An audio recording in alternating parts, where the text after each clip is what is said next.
Welcome back to Studio 5. Can a platonic marriage work? And what can you do if you find yourself in a marriage that doesn't have that physical desire and love? Studio 5 relationship coach Dr. Matt Townsend has been analyzing this question, this situation. First, let's define what a platonic marriage is. Well, first, let's just say congratulations. Thank you. Thank you and many so much. hopes that it's not platonic. Well, thanks for like killing my No, but I have all the timing. I know. Oh, I Who think it's chose so this great. topic, really? Okay, platonic comes. I think platonic could be a good thing because it's not then just based on. Yeah. Well, you know, sometimes a relationship is just based on that physical desire. Yes. Yeah. And then eventually, as Matt tells us many times, that dies out. Shouldn't you have that platonic base to carry you through? That's one base. So we want multiple bases. See, as humans, we dichotomize it. So either we have the platonic, which is the platonic love would be just like a brotherly love, just friends. It's the love you have for the people that are in the studio. We love you all. There's just no passion. Okay, I'm not feeling an emotional passion for you. So, and you know, that's great. But there's other kinds of passion, and it's a tricky thing because there's some people out there that just have that platonic love because physically they can no longer be intimate, because emotionally it's too hard because they've been abused, because chemically they don't make the chemistry you need to create it. So for some people out there, platonic is kind of all they've got. And that's sad in a way, and yet I want to suggest there's more. There's more to marriage, like you're saying, Darren, than just the physical intimacy. We've got to love a person completely, wholly. Well, I appreciate the sensitivity to those who are in those situations. Yeah. For those that maybe aren't in those situations. Which is the majority. Which is the majority. Yeah. Can a platonic marriage work? Is a sexless marriage healthy? Not healthy? No. In fact, I would say, here's kind of some of the numbers. They say, on average, the average married couple has sex about 70 times a year, which is, you know, more than once a week, okay? The average single or non-married couple has it about 10% less than that. So married people tend to be having a little more intimacy.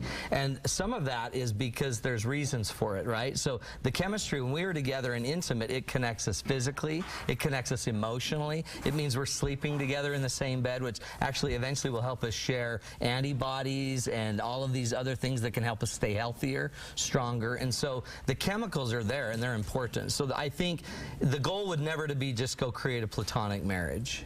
If you don't have to have a platonic marriage, or if you just can't be physically intimate. By the way, physically intimate, sexual, does not mean that we can't be physically close. Non-sexual, people that can't perform sexually, could still love on each other, care for each other, and be there for each other physically. I can still touch you, rub your back, and that would still create chemistry. Platonic would actually just suggest that we don't need that part of us. And I think we're supposed to be whole people that need to be physically strong, socially, emotionally, mentally, and spiritually strong. So the passion we want to reignite and create in our relationship would come from all of those areas. It shouldn't just be sexual. So the platonic marriage isn't merely the fact that you're not having sex, but it's merely this lack of passion. And that's what you need to have the marriage work. Well, and passion's this energy. So the way I kind of equate it is, if you have low energy in your body and you just are always tired and exhausted, that's telling you something. Low energy in your marriage, or low passion in your marriage, is also telling you something. Low passion in your faith is telling you something. Low passion in your social networks is telling you something. So these are all signs. So it's just, I look at it as a form of energy that should be telling you whether you need to pick it up a bit. And just like you can pick it up at home or in work or play, and you can have better relationships, or you can have better spiritual connection and passion by just exerting some energy, the same is true in your physical marriage. Okay, can we jump into some of the areas that we need to have passion in? For sure. Okay, what's first up on the list? Well, okay, first of all, there's a bunch, right? Now, one of the most important is I guess, the physical. Right? I mean, so at some point, physical passion is this idea that I can still be with you physically. I can still connect to you. I can still be there for you. We can still go walking. My wife made me walk. This weekend we had, notice my language, we had to go on a hike, and that actually creates endorphins and adrenaline and energy. And all of this energy I can then attribute and create excitement. And if I'm doing it with my family, I bonded with my family, creating some energy and excitement. It's not easy, but so one of the ideas about physical passion is we could hold each other longer. When we were first dating, we always did. We always held each other. We always were touching each other. So a little assignment I would give you is, let's start touching each other more. Let's start being there more for each other, right? When you talk about passion as an energy, where does the mental passion come into play? Okay, so mental passion is a huge one. The next one, when you think of that, okay, I have a couple that's a little older. They're probably not desiring to have sex as much. So the way they connect is every night she gets in the bathtub and he sits in a chair next to her. So she's soaking and he reads her a book.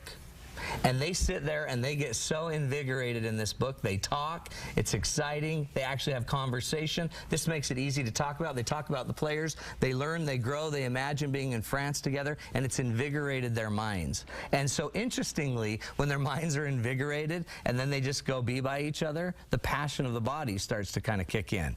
So the mind can be kicked in anytime by just good conversations, good book reading. I mean, I would literally spend some time reading books with each other. In fact, I would start it when you're young and newly married, because who knows, you may need it later. Read away. That's Read exactly away. right. Let's get to the social passion. How does that play into The it? social passion's interesting. Like I'm not interestingly that social.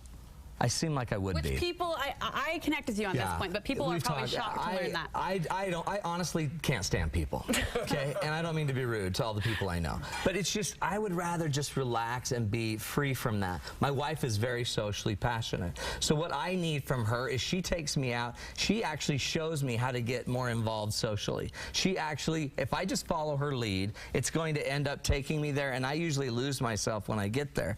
Social passion is having friends that are there. The neat thing about having a really good friends that are couples that you can go out with is that you can actually create some energy. Have you ever been on a date with friends and you're all out together and you just look at their relationship and you all of a sudden have more desire to be stronger? It sparks that. It sparks it. So it's interesting. I think all roads lead back to passion. Here's why.